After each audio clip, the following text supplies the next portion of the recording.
Welcome to Politics Done Right. I am your host, Egberto Willies. This is a progressive program that will take the mystery out of politics. This is the program that will encourage you to make sure government becomes we the people. Whether you are liberal, progressive, conservative, or otherwise, you get to air your point of view. We are an independent media outlet that, unlike mainstream media beholden to corporations, we only owe allegiance to you. Remember, you can also send me a tweet at EGBERTOWILLIES.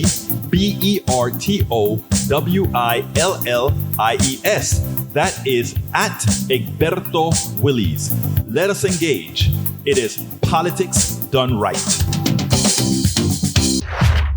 Welcome to Politics Done Right from the studios of KPFT 90.1 FM, Houston, your community radio station. We have a great program for you today.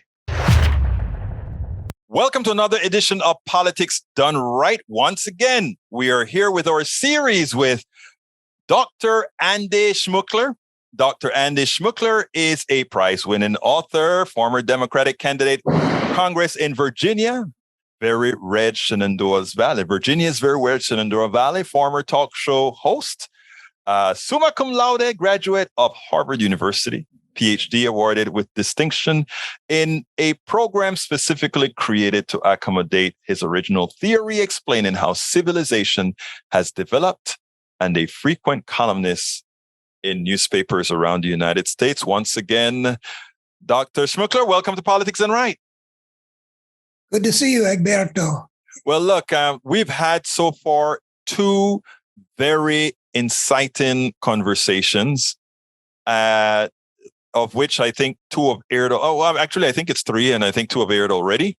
Yeah, this is our fourth. Yes, this is our fourth conversation, and I must say that I'm enjoying it. I always, you're one who came out with the website A Better Human Story, and I think you share a point of view that is important for us to talk about. So, where do you want to take us today, Dr. Schmookler? Well, I want to convey in the course of this conversation to our listeners that there is visible in the world a couple of coherent forces that in the course of this conversation, I hope I can sort of demonstrate or elucidate, sketch out two forces, one of which works toward wholeness. That's thunder. That's God's punctuation on this. Don't get shocked now. Yeah, I could lose power. Where I live, a thunderstorm is sort of like a precursor to losing power. But power in only the electricity sense. Okay. Which I don't know what we do then. But one of those forces I've been focused on acts very much like evil has been conceived in the Western religious tradition. But it's a secular approach to looking at it. It's not about anything supernatural. But I say that we can actually see that in the human world, since we embarked on civilization, there are these two forces that compete with each other over which is going to shape the human world and the human future. And it looked very much like good battling evil. And being in America in these times has led me to perceive how that works. Now, you also say that, you said in your piece, something that might reasonably be called the battle between good and evil can be seen at the heart of the human drama. Is this the heart of the human drama? Are we talking about the United States only, or is this something that you're seeing in the entire world?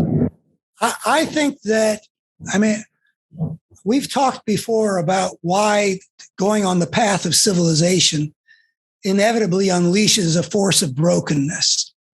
So I would say it's not just the United States, though we're an important country in terms of the future of humankind. It's been a part of the human drama from the beginning, not necessarily of of our species, but of the story of civilization as it has unfolded. So I say that any species on any planet that embarks on that path is going to have to have at the center of their drama the battle between good and evil. Last time we talked about the central challenge that would face any such creature, which is, are we going to be able to order our civilization well enough and soon enough to prevent destroying ourselves? That's true here on Earth, and I think it would inevitably, according to the dynamics that I'm trying to present, it would be true of any species that has embarked on that path. I think you need to explain something, Doctor, because you make an interesting statement that sometimes sounds counterintuitive, right? You said our path towards civilization can also increase our brokenness. Why? Well, before any creature embarks on that path, the evolution of life creates a kind of order.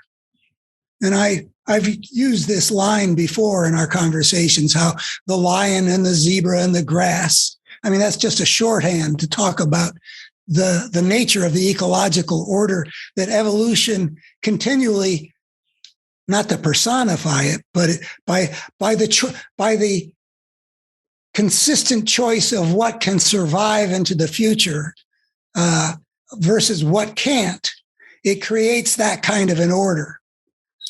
But the step into civilization, and I define civilization as, or the path to civilization is when a creature extricates itself from the niche in which it evolved biologically by inventing its own way of life.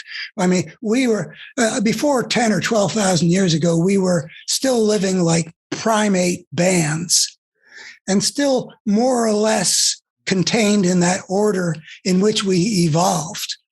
But as soon as we start inventing our own way of life and developing ways of getting our subsistence out of nature, not out of what nature spontaneously provides, but farming and gaming, yeah. Farming, yes. And, yeah. Yeah, all that stuff, which is, like that wasn't what wasn't the niche in which we evolved biologically. Human societies start to grow in terms of numbers, in terms of territory, in terms of the range of choices that are available to it. But I don't want to go over that ground too much because we've done it. But it is a fundamental part of this picture that we step into anarchy. Anarchy means a war of all against all. The war of all against all means that a non-random selection from among the vast human possibilities, human cultural possibilities, will prevail in that battle. Others will be destroyed or absorbed as colonial properties or whatever. So the selective process, that is introducing a force of brokenness that had not existed before. I mean, you could have brokenness in the natural world before that because North America and South America join together as the continental plates come together. That creates chaos. There are ways in which invasive species get introduced to islands in the Pacific or whatever, or an asteroid might come screaming out of the cosmos and slam into the planet. So the things that life couldn't control can create brokenness. But what we introduced was a new kind of brokenness out of the living system itself because we took that unprecedented step. And that force of brokenness ramifies through the ages. I mean, we talked about this last time out, if I recall, that people get broken. I mean, the trauma of living in a war of all against all is no small thing. Yes, sir. Let's bring this into today's reality. Okay. let's bring that to the angst that we're having in America right now, where we seem to have a party that is simply living on fallacies. We have another party that seems impotent to actually effect or convince or do what's necessary to bring that order that one would expect in a civilization. Let's bring down that we're a broken society into what you're speaking about. And then let's start talking solutions. So let's go ahead and start about how do you map that brokenness and the reality of that occurring into today's reality? Well, if it hadn't been, I mean, I've wrestled with the issue of evil, since the 70s, and I could describe the various stages I went through trying to understand this. But if America had just gone on more or less the way the society had that I grew up in, born in 46, and so the decades after that. Explain what that society is you're talking about, because I want people to get the real picture. What if America had stayed in the society we had in 46? What did that society look like? Well, it had its problems for sure, but in terms of what I was about to say, which is about what the Republican Party has become.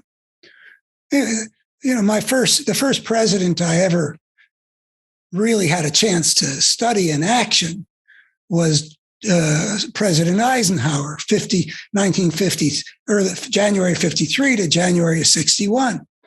I mean, there was a decent man. I don't necessarily agree with everything he did, but I've read biographies of him, and you can say, well, maybe he misjudged this, what he did in Guatemala or what he did in Iran.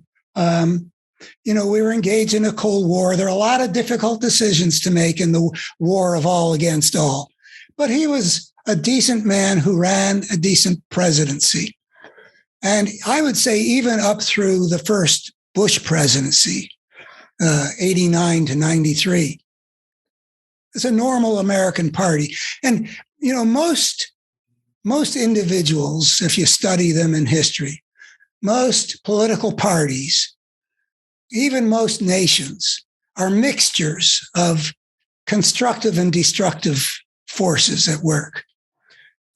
Most people, you can admire some aspects of what they do, but then there are the broken aspects of what they do. I'm thinking of writing something about this guy, Rusty Bowers, from, that we saw on TV in the hearings. And he's, it's just, it boggles my mind that he can, on the one hand, quite sincerely talk about the sacred oath that he took.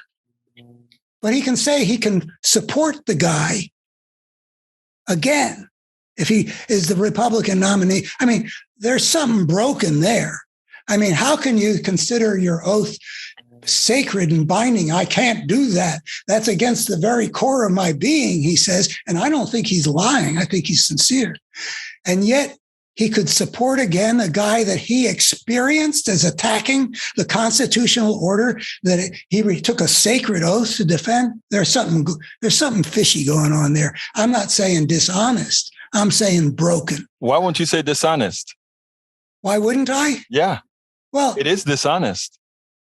Well, I don't think he's being insincere when he talks yesterday, and we're talking here the day after his hearing.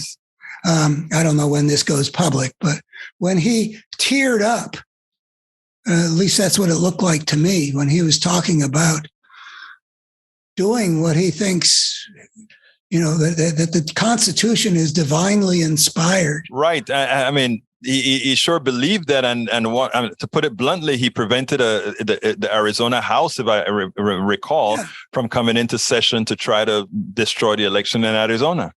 So I give him full credit for having acted with integrity in that moment. I will not do that.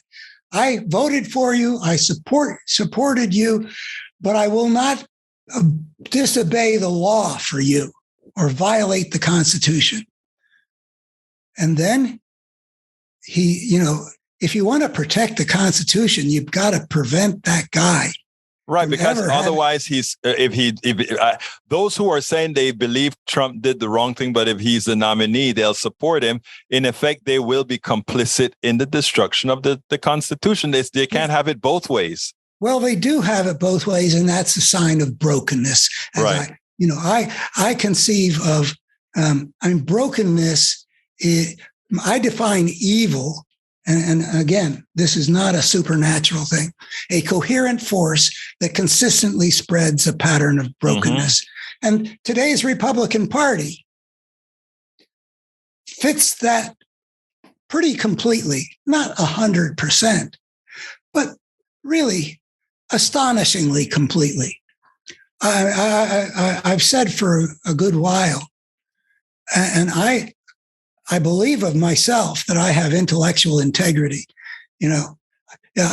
I once wrote something about my father that if you could establish that he was wrong and you were right, he would give up his position for yours.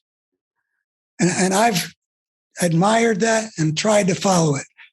My honest opinion is this Republican Party is astonishingly consistent in spreading a pattern of brokenness. And that alerted me. When I saw how the power of greed and racism and lack of integrity and dishonesty, and you can make, these are all an injustice. These are all forms of brokenness as I see it.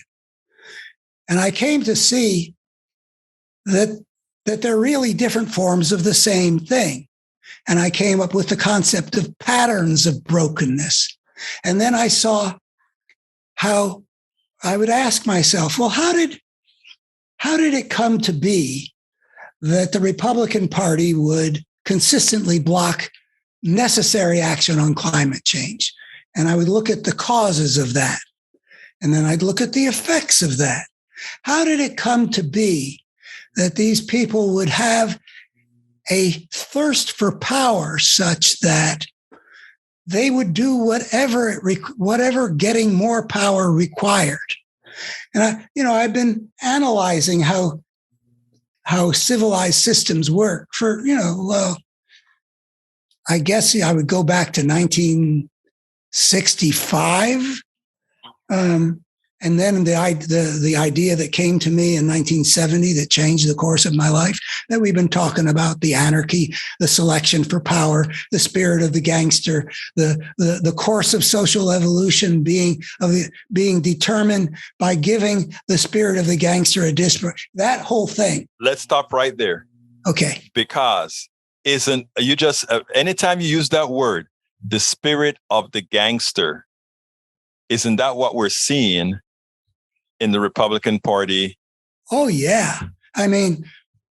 People have talked for some years now about Donald Trump, and it's the Trump party right now. But even if Trump died tonight, it would still be a party of a fascist force. It would still be the MAGA party, yeah. It would still be a party that has a great deal in common with Putin and Mussolini, and the fascism that I see as a modern version of the cruel tyrannies that came up with civilization wherever civilization became fully blown in the ancient world, whether it was the pharaohs with their slaves to build their pyramids, or the emperors of Mesopotamia, et cetera, et cetera. Yeah, well, you enumerated in using the Republican Party as as our sort of discussion point today. In your lead up to this show today, you really enumerated a lot of things that how can Republicans stand for these things? You could say interest in how readily greed and bigotry and lack of integrity, et cetera, form alliances. And you brought up that the Republican Party is a representation of fans, that fans' racial hostilities transfer wealth and power from the average citizen to the mightiest. Fans the flames of racial hatred, chooses to prioritize making their rival fail over helping the nation to succeed as a whole. thereby shows a desire for more power. I mean, all these characteristics of the Republican Party, could this really, though, exist in a vacuum, or is that a part of this brokenness, societal brokenness that you speak about? Well, an impetus of brokenness was injected into the human system thousands of years ago. And what I want to convey in terms of the battle between good and evil is that if you look at how that works, how that impetus, like the idea of an impetus, there's an earthquake off the coast of Japan, or maybe off the thousands of years ago off the coast of Washington State or in Oregon. And the shock of that moves a whole wall of water, even across the planet. I mean, we've seen that a couple times. 2004, the one that Indonesia and Thailand. And then the one in Japan that did in that nuclear, that's what it looks like if you look at how do things get transmitted. I mean, we don't get this white supremacy movement. We don't get this neo-Nazi bunch of militias. We don't get this corporate greed out of nowhere. There's a history behind them. And it's, a line that I keep on using is the ugliness we see in human history is not human nature writ large. Human nature has gotten twisted and warped by the spirit of the gangster having a disproportionate say, by the traumatization of people, by the workings of power in a system in which there is no order that makes sure that the lion and the zebra and the grass equivalent are going to prevail in the system. We have a system that's at work in the human world that could result in self-destruction, which is not the way it is in the Serengeti plain between the lion and the zebra and the grass. They're not going to destroy that system. We might, because we're in a different kind of system, because the impetus of brokenness is moving. And as it moves, it changes forms so that you get war. War produces selection for societies that are based on maximizing power, which means that the people who win those wars will be people who have turned the mass of humanity into slaves and cannon fodder. We will have traumatized people who will feel driven to get to be the strongest one because they've experienced the trauma that weakness can bring.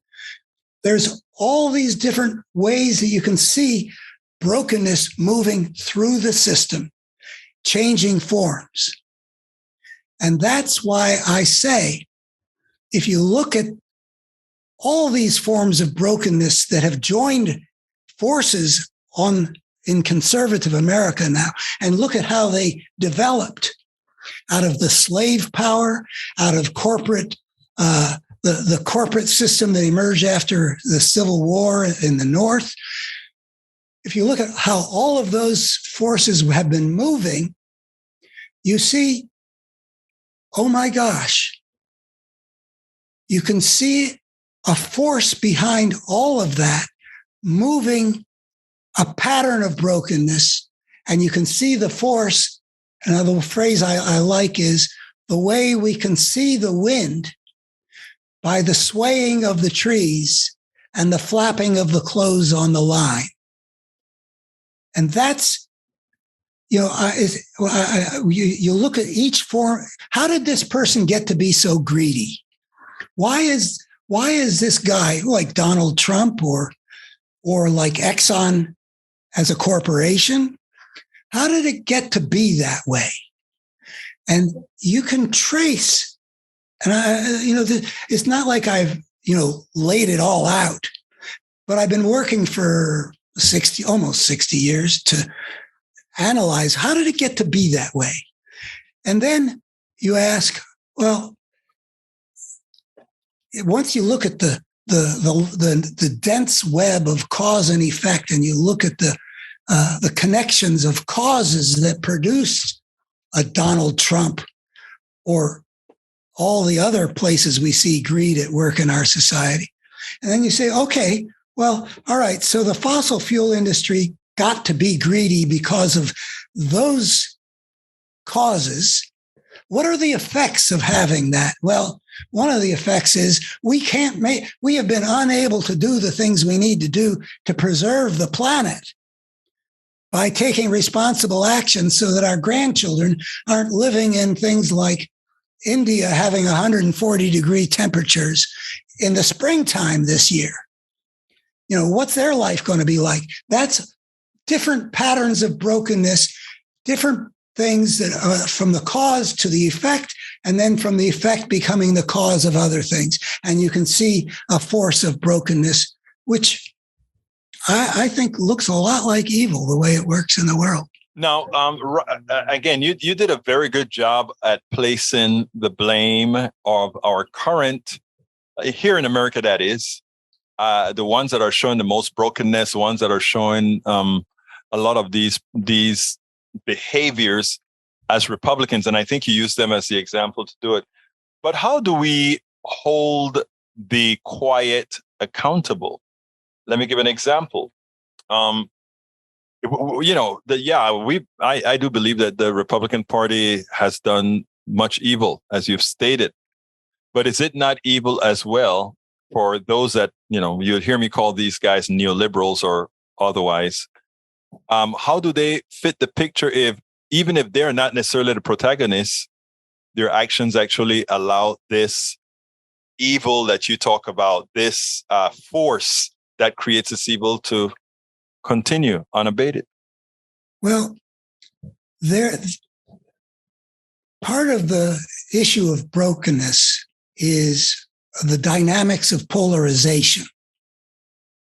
And I don't know how deeply to go into that in this conversation, but we don't have a lot more time. We have about 20 minutes left, so actually 15 minutes left. Okay, well, 15, yeah. I think, I've been, since the early 90s, calling out to liberal America that there's a problem arising. I myself saw it first in the form of Rush Limbaugh's poisoning of people's minds. It wasn't until 2004 that I saw the bigness of it, that was laying the groundwork. Those poisoned minds became, he accentuated everything that was broken in people's minds to begin with, their prejudices, their resentments, their lack of critical thinking, etc. But there was a polarization process going on. And what I've seen, and liberal America has been terribly slow to perceive what was going on. Mm-hmm. I think this, progress has been made as this thing becomes, like a monstrosity. It's just, you look at like Greitens' ad. How would you parody that? You couldn't have put that on Saturday Night Live in the 80s or even the 90s, and anybody would think anything like that could ever happen in American politics. So people are, but why didn't they see it? Well, I think that there are several dimensions of what happened to liberal America, which are all they became opposites. What happened on conservative America was a morally bankrupt party that was really good and highly motivated to fight the fight for power. The opposite, out of the dynamics of polarization, liberal America became the opposite. They proposed basically constructive things, and they didn't have a clue of what the fight was about or how to fight it. How to fight to get it. Yeah, it's the same battle that FDR and Churchill had to fight, when the fascist powers of other nations threatened decency. But those guys did not have the debilitation that grew out of this dynamic of polarization. So liberal America, first of all, they don't take questions of good and evil seriously because of some broken intellectual non sequiturs that they absorbed out of early 20th century philosophy. We can talk about that anytime you want, but I don't think you want to get sidetracked on that right now. That's one thing. Also, even though the people on the right are just hungry for fighting. I mean, they love their guns. They love to go out in the street and threaten election workers. They love to, it's just fight, fight, fight. They don't know anything else. There's no appetite for cooperation, even though the country really could use it. Fighting is what they do. We're finishing this interview on a second day because lightning took you out, Doctor. Lightning took the doctor out. Anyhow, we are back. Let me go ahead, Dr. Schmookler, and ask the last question again.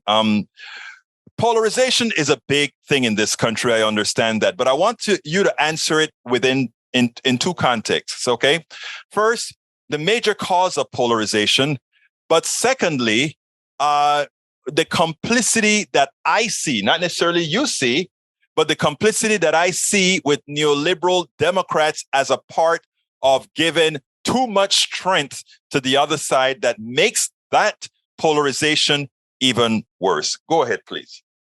Well, I once again, I don't find the neoliberal concept of very relevant to what I think is going on. Okay, you and I went there before on that issue, but on this, I've paid attention to a different level of it. I've paid attention to, you've used the word complicity just before we went on the air, and the problem is with the liberals, with people on the liberal democratic side of the divide, is not to be understood in terms of complicity. I think it's a matter of certain disabilities that are the byproduct of the polarization process, or they just, maybe some of them, like liberal America, was simply quite ill-equipped in a variety of ways that we've talked about. Quite ill-equipped to go up against a force like the one that's taken over the other side. And a lot of that's got to do with a polarization that we were talking about before, my power outage took me out. And that's got to do with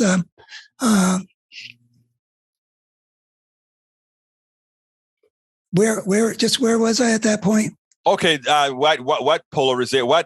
What's the real force behind polarization? I was saying that, well, basically what happened in America in the last 30 years can be described as a systematic division between the forces of righteousness and the forces of power, so that you end up with a Republican Party, as I was saying yesterday, which, because they've pushed each other into being opposites of each other, that's part of what happens. We can talk about that dynamic in our relationships and stuff like that. But they push each other out, and we get to the point where, when I was running for Congress here in the Shenandoah Valley, a line that... And let me stop you right there. You gave one of the most eloquent speeches when you were running in the Shenandoah Valley that I probably should play. I wish, I don't know, I'll go ahead and maybe insert it here, but you had one of the best speeches that really put Republicans in their place then. But go ahead, continue, please. That speech contains within it the framework of understanding the human story, or at least big pieces of it. But I don't come right out and say it. I'm giving a political speech, but I'm analyzing the nature of the force that's taken over the Republican Party. And this was back in 2012. So out of that process of polarization, we end up with a Republican Party that, as we were saying yesterday, it's insatiable in its drive to get more and more power. I mean, they'll give us a president who can be, as they all say, the most powerful man in the world. And what is he doing? He's continually trying to get more. You know, you would think you'd be content to have more power than anybody else, but not if you're insatiable. And so there's a line in that speech about insatiable in its lust for wealth and power.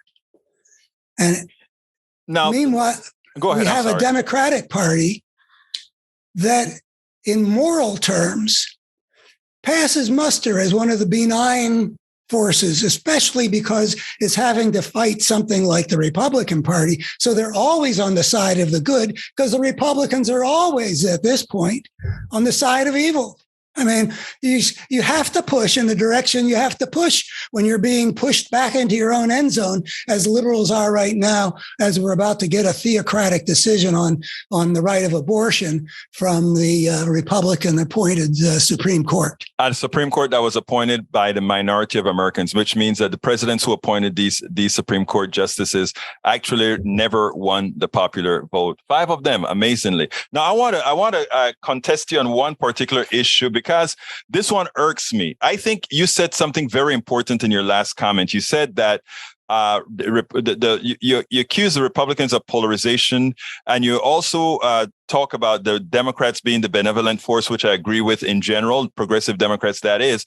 But let me ask you a question. What do you do when we have one or two Democrats that it turns out what their purpose or what they're doing is really attempting not to do what is right, as you speak it, the benevolency. Let's give an actually concrete example. And the concrete example is policies where people are suffering and need some sort of a recompense now.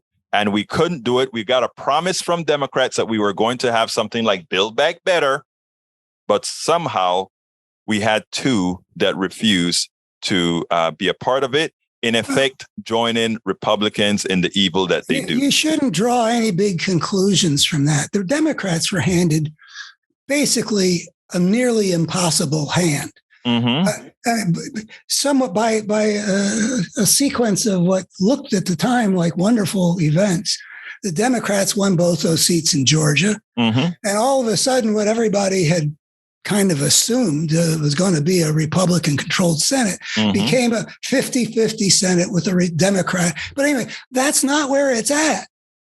Okay, Manchin. I mean, I'm really interested in understanding Manchin. I'm interested in understanding cinema. But we're just dealing with a 50 human being Democratic caucus, and somehow it works out that we've got 2 people, for reasons of their own, act in a way which the historians of this time will say they were the great villains of American history of that period. Though there have been plenty of in this era also.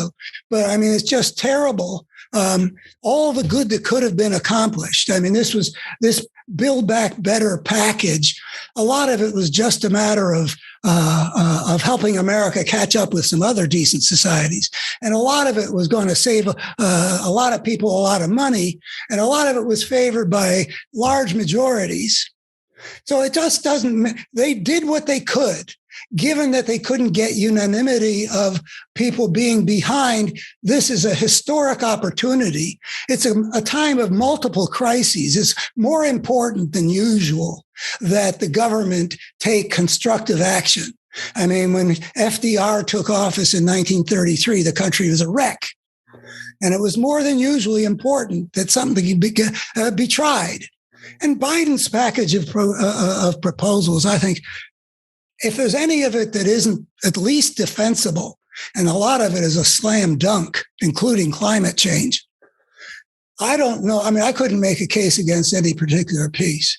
But I think maybe some of it's wrong-headed. But most of what I know is this was an excellent job by an administration putting together, but they couldn't get it passed. So my question to you, though, then, Doctor, my question to you then, that wasn't, you just said it, right? Most people wanted all those things.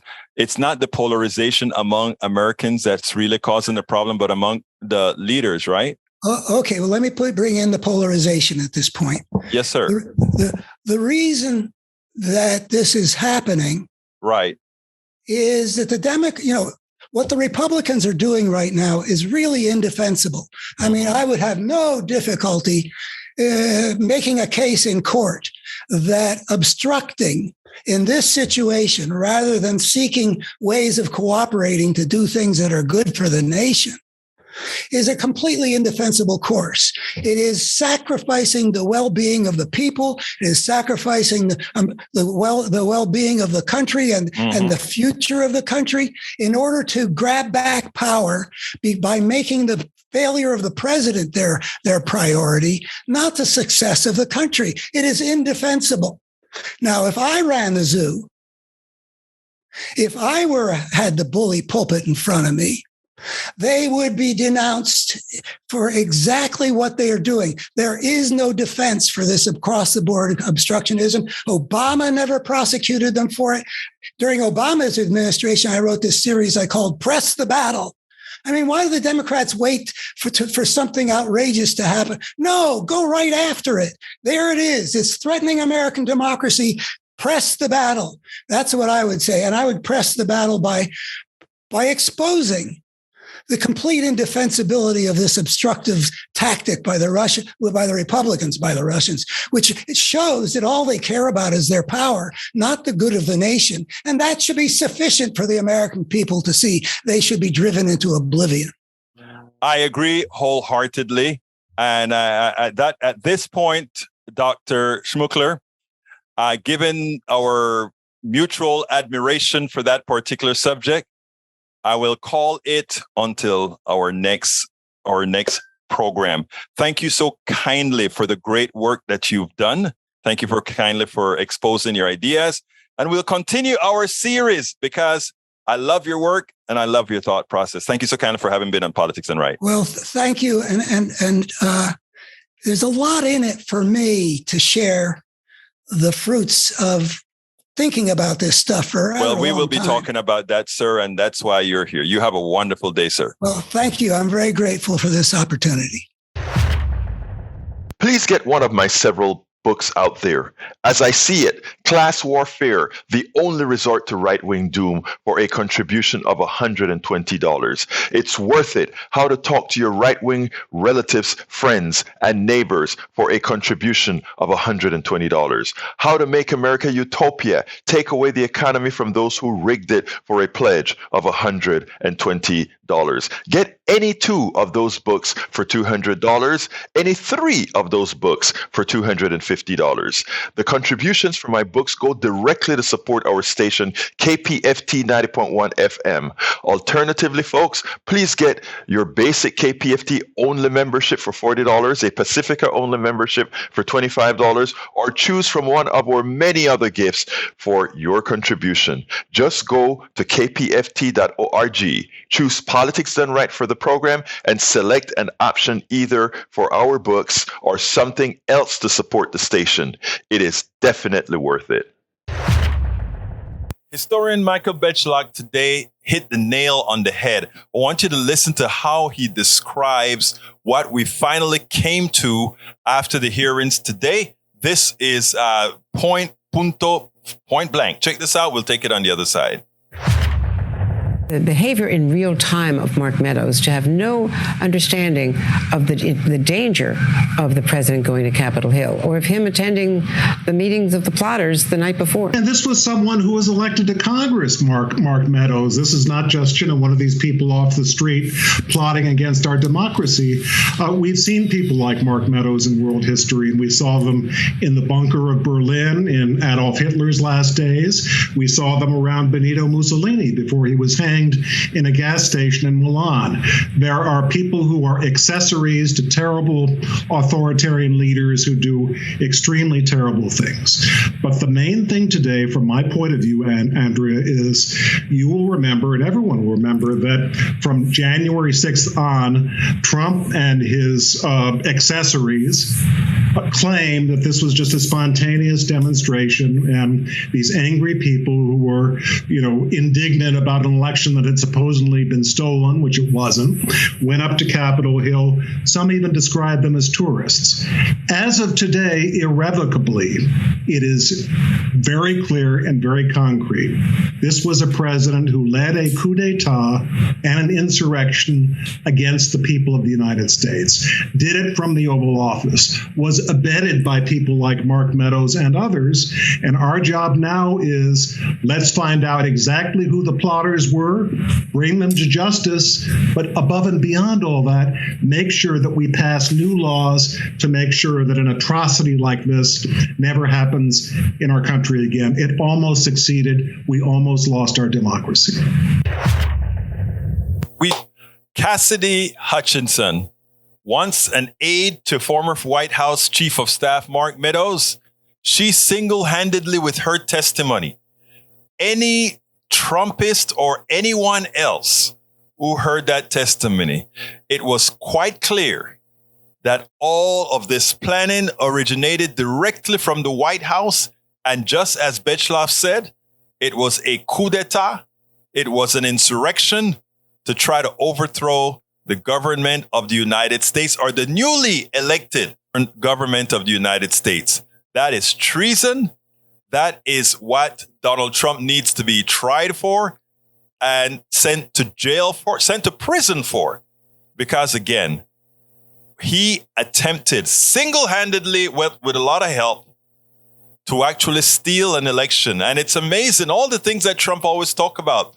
Those four other fingers, when he's pointing, is always pointing back. Election fraud, Republicans, and Trump. If you really want to know why progressives, in as much as they completely and entirely disagree with Liz Cheney's economic policies, Liz Cheney's social policies, why right now she is one of the progressive darlings, it's when she makes comments like these. Because this is one woman who continues to put her country, put some honesty ahead of her party.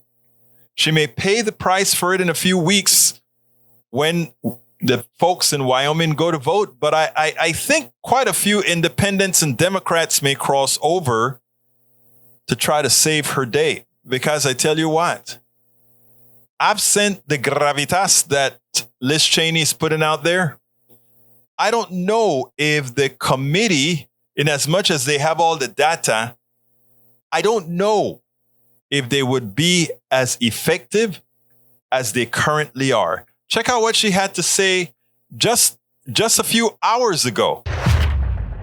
At this moment, we are confronting a domestic threat that we have never faced before. And that is a former president who is attempting to unravel the foundations of our constitutional republic. And he is aided by Republican leaders and elected officials who've made themselves willing hostages to this dangerous and irrational man. Now, if you notice what she did there, she hit Donald Trump hard. And then she also makes sure to point out that the sycophants, those guys that are following him, that's a problem. It's not only a problem. She accuses them of allowing themselves to be hostages to Donald Trump. These are her party brothers and sisters that she has hit. And you know what? Justifiably so. Good job, Liz. Keep on doing it. Help save the country. I want to show you something that was on the Coffee Party site from friend of mine, my past director and leader at Coffee Party, Debilyn Molineaux. She put something on there that really touched me, right? But the answer that I gave to it, I don't know how many would take so kindly to it, because it almost seems like it needs a humongous change in our entire system. And it does. It does. She wrote, when's this and this is at Coffee Party USA, the Facebook page. Check it out whenever you guys get a chance. But it said the following: Wednesday musing. Our nation feels fractured, if not shattered. Something has broken in us and between us. It will never be the same again. Today, I was reminded of kintsugi, the Japanese art of repairing broken pottery. The art is in the living and tender repair, using gold accents to highlight what was broken and is now made whole. The fractures become the means by which each piece of pottery becomes unique and values. It reminds me of the restorative justice with people. We hold people accountable for their actions, and then we lovingly seek to make the situation whole again. Not the same as it was, but whole with the new conditions of the current reality. How might we practice kintsugi with ourselves, with one another, with each other, with our nation? We will never be what we were, but we can become whole again and find the beauty in the process of repair. I mean, when I went to the Coffee Party and read that today, it touched me, right? But then I immediately got a bit, what is the word that I should say? I got a bit concerned about the beautiful words with that means a lot, but that we are not willing to do what it takes to resolve that. So which I answered on that page the following. I said, the words are true. And this was put out by Debilyn Molineaux. I love Debilyn. Debilyn is a thinker. Debilyn is into the movements of trying to get people together. She's neither a progressive or a liberal or a conservative. She is her. And she does good work. And this was my response. I said, the words are true and beautiful, but until we are ready to solve the root of the problem, we will remain just scar tissue over a simmering infection.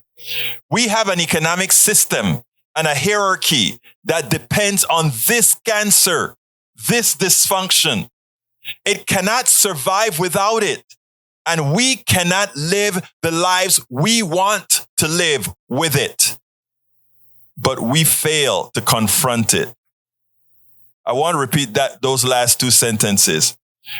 We cannot live the lives we want with it, but we fail to confront it. And what do I mean? We have an economic system that depends on a certain sort of thing where others are left behind. That's the only way those small amount of people at the top can really keep what they're doing, right? And we're also dependent on a hierarchy that subverts the rest. Because when the rest learn that it doesn't have to be this way, we don't have to have a system that eats its own. We don't have a system that you have to destroy others to embolden oneself. You don't have to have it that way. There are better ways. It just means that you won't have these super wealthy folks. They don't, because in reality, the super wealthy folks they did not create anything to have that. It has always been a collective.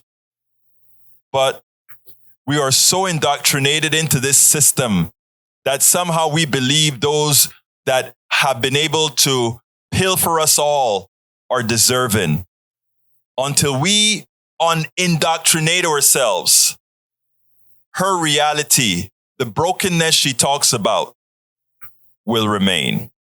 We can do a lot better. We will do better. And those are the things that I strive for with the things that I do. And I hope over time that we can actually get there. Please get one of my several books out there.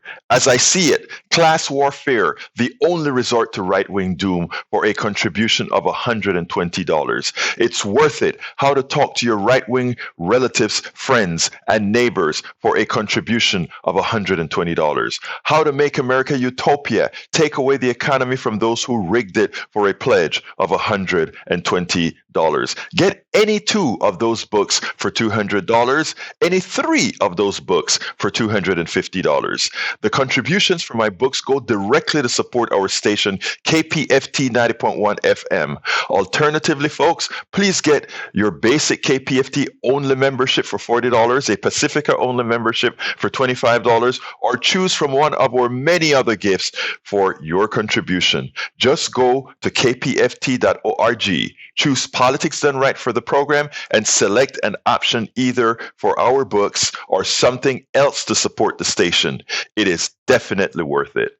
You can listen and or watch Politics Done Right Mondays through Fridays on Facebook Live at facebook.com/Politics Done Right, or on YouTube Live at politicsdoneright.com/YouTube. Please do not forget to follow me on Twitter for updates. My Twitter handle is @Egberto Willies, @EGBERTOWILLIES. But don't you forget, listen to us live on air at KPFT 90.1 FM on Thursdays at noon and at Fridays at 11 a.m. all Central Time. Please remember to keep your community radio station in your minds. Keep KPFT on your mind. Talk about it. Tell your friends about it. Tell them you know about this station in town, 90.1 FM Houston, that needs your support.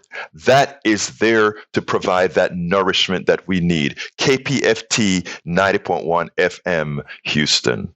Well, folks, that's it for today. You know how I'm going to end this baby. My name is Egberto Willies. This is Politics Done Right. And you know how I end this baby. I am what? Out.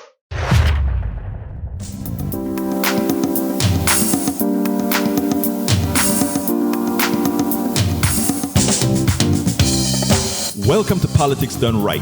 I am your host, Egberto Willies. This is a progressive program that will take the mystery out of politics. This is the program that will encourage you to make sure government becomes we the people. Whether you are liberal, progressive, conservative, or otherwise, you get to air your point of view. We are an independent media outlet that, unlike mainstream media beholden to corporations, we only owe allegiance to you. Remember, you can also send me a tweet at EGBERTOWILLIES. That is at Egberto Willies. Let us engage. It is Politics Done Right.